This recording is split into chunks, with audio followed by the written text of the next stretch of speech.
One character on this list had their death scene fully written, approved by the network, and ready to shoot. You watched them for 6 seasons after that. Every character you have ever loved on television had to survive something far more dangerous than anything the writers threw at them, and that something was the writers themselves. Contract disputes, fan campaigns, last-minute casting decisions that almost went the other way. The characters we are counting down today came within one phone call, one network note, or one canceled sitcom of never becoming who we know them as. These are 9 beloved TV characters who were almost written off. 9. Seth Cohen, The OC. When The OC premiered on Fox in August 2003, Seth Cohen was not supposed to matter. Ryan Atwood was the show. The brooding kid from Chino dropped into Newport Beach money. That was the premise. That was the pitch. That was the character the whole thing was built around. Seth existed to give Ryan someone to talk to. A nerdy, comic book obsessed kid with a passion for Death Cab for Cutie, who creator Josh Schwartz assumed would stay in the background once the show found its footing. Then the pilot aired, and audiences didn't just notice Seth Cohen, they fell for him completely.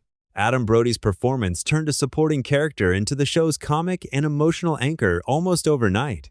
By the time season 1 hit its stride, Seth was generating as much attention as Ryan and pulling the kind of fan response that made it clear to everyone at Fox that Schwartz had accidentally created the wrong lead. The marketing shifted. The coverage shifted. If the audience had responded to Seth the way Schwartz expected as a bit player, a background presence, he would have stayed that way.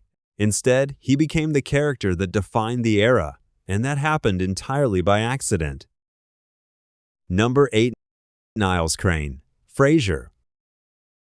Frasier launched in September 1993 with a simple premise. A pompous radio psychiatrist moves home to Seattle. The show, as originally conceived, didn't include a brother. Niles Crane wasn't in the original concept, wasn't in the pilot Bible, and didn't become a character until the writing room started developing the cast around Frasier himself.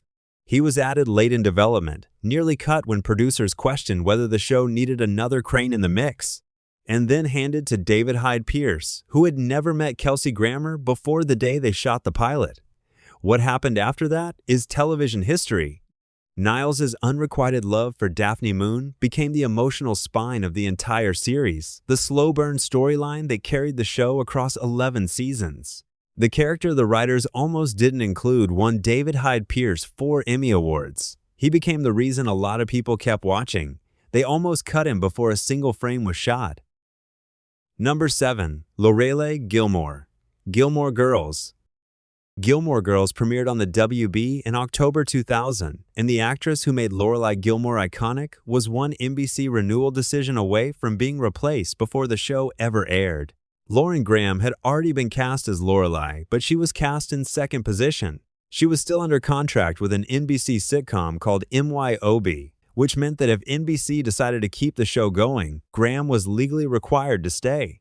She would have had to leave Gilmore Girls, and the production would have had to find someone else.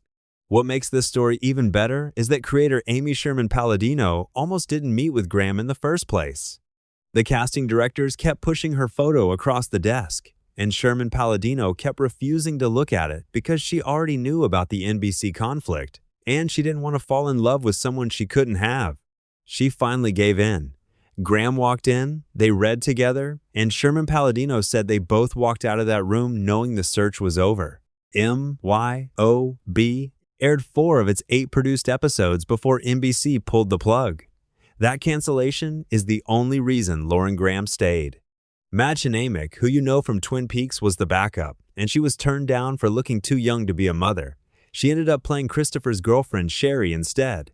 One NBC renewal, that is all it would have taken. Number 6. Michael Scott, The Office. The Office premiered on NBC on the 24th of March 2005, and almost nobody watched it. The American adaptation of the British original drew decent enough numbers for its pilot, and then watched those viewers leave. By the end of season 1, ratings had dropped to the point where NBC was having serious internal conversations about whether to renew. The show had spent 6 episodes closely adapting Ricky Gervais's scripts, and reviewers were split on whether the American version had any reason to exist at all. NBC renewed it anyway for a full second season. That decision, which was not guaranteed, changed television. The writers stepped away from the British material and started building their own characters from scratch. Steve Carell found the version of Michael Scott that made him genuinely heartbreaking instead of just uncomfortable to watch. Season 2 averaged around 8 million viewers and won the Golden Globe for Best Musical or Comedy Series. Michael Scott became one of the most quoted characters in television history. The show ran for 9 seasons. In all of it, every episode, every conference room scene, every uncomfortable pause exists because NBC renewed a failing show, gave it room to become itself, and got out of the way. Without that renewal, Michael Scott gets 1 season and disappears. Number 5. Willow Rosenberg, Buffy the Vampire Slayer. Joss Whedon didn't write Willow Rosenberg as a series regular. He wrote her as a 1-episode character. When Buffy the Vampire Slayer was being developed in 1996, Willow existed to serve a single function in the pilot, help establish the world, give Buffy someone to connect with, and then exit. She was shy, bookish, kind, the kind of character who gets used to introduce a setting and then quietly disappears when she's no longer needed. Allison Hannigan walked into audition, and that plan fell apart immediately.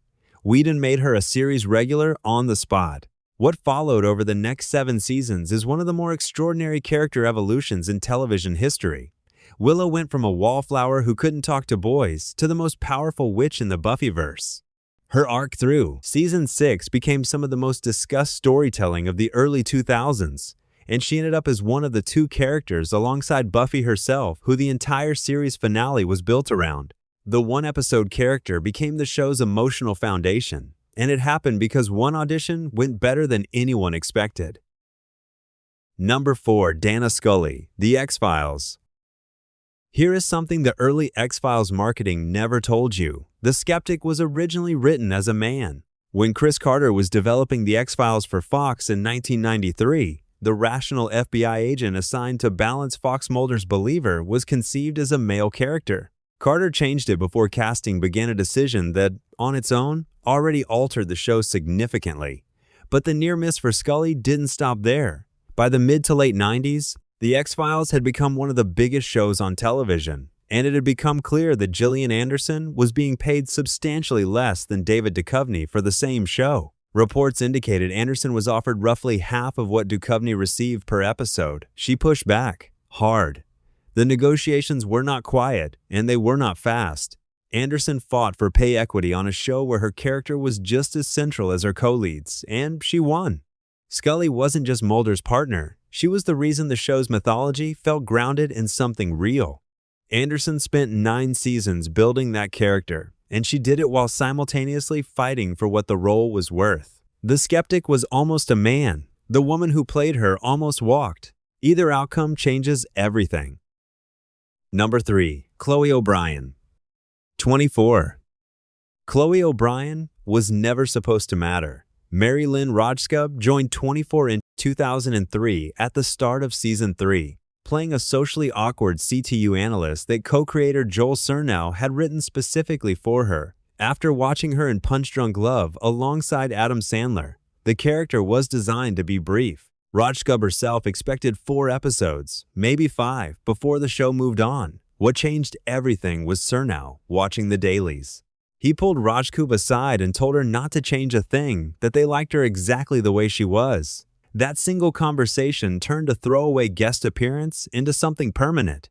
Chloe became a recurring presence through Seasons 3 and 4, then a full series regular starting in Season 5, the show's critical and ratings peak, the season that won the 2006 Emmy for Outstanding Drama Series. By the time 24 ended, Chloe O'Brien had appeared in 125 episodes. The only character with more screen time was Jack Bauer himself.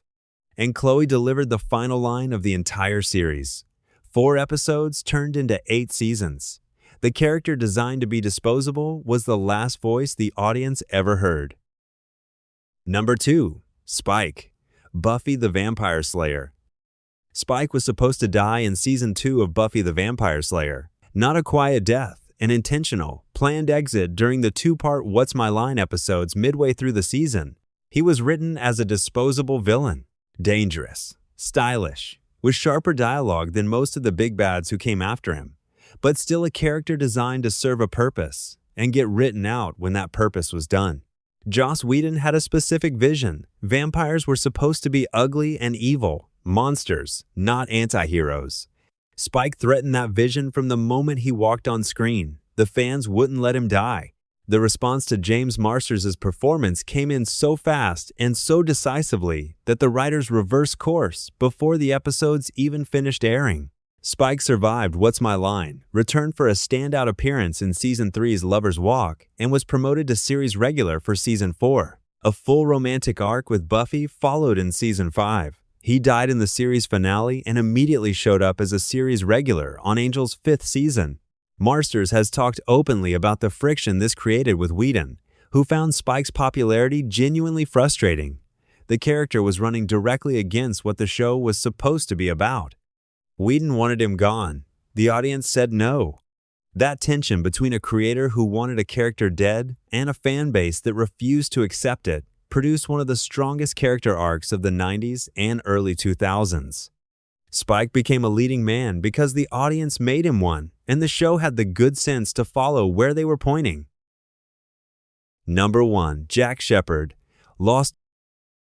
Number 1 is the story that should stop you cold, because we are talking about a death scene that was fully written, approved by the network, and ready to shoot. Jack Shephard was going to die in the pilot. J.J. Abrams and the Lost creative team built their original outline around a structural twist. Jack would die roughly halfway through the 2-part pilot episode to signal, early and without ambiguity, that no one on this island was safe. Kate would emerge as the de facto leader of the crash survivors. The show would continue without the character who appeared to be its protagonist. Abrams pursued Michael Keaton for the role, specifically because the part was designed to be brief. A recognizable face attached to a brutal, shocking early death. The kind of casting choice that signals to an audience that the rules they think they know do not apply here. ABC read the script and pushed back. Hard. Showrunner Damon Lindelof has described how network executives told the creative team directly, "You spent the first half of this pilot making us fall in love with this doctor, and then you kill him. That's not what we signed up for." The note sent the writers back to restructure the entire pilot, and Jack's planned death became the cockpit scene. The smoke monster kills the airplane's pilot instead, and Jack survives. Keaton walked away when the role became open-ended. Matthew Fox, who had originally read for the part of Sawyer, was cast as Jack. The Lost pilot cost somewhere between $10 and $14 million to produce the most expensive television pilot ever made at that time, against an average hour-long pilot budget of around $4 million. It premiered on the 22nd of September 2004 to 18.6 million viewers. Jack Shephard carried the show as its emotional center for all 6 seasons, and his death, when it finally came close, the entire series. One network note: that is the distance between the Jack Shephard we got and a character who died in the first episode of television he ever appeared in. Conclusion: 9 characters. 9 near misses that had no idea they were near misses while they were happening. The difference between a show that works and a show that doesn't is almost never the premise. It's the people. And the people almost didn't make it, over and over again, across 9 different shows, across 15 years of television that we still talk about today. A fan response that came in fast enough. A showrunner who watched the dailies and changed their mind. A sitcom that got canceled before 4 of its episodes even aired. A network executive who read the wrong script and pushed back at exactly the right moment. Television in the 90s and early 2000s moved fast, and it cut without mercy. Every show you love from that era carries a shadow version of itself, a version where the character who made it worth watching never got the chance. We almost watched those shadow versions instead.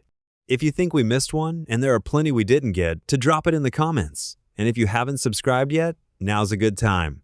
We do this every week, and the next one is going to be good.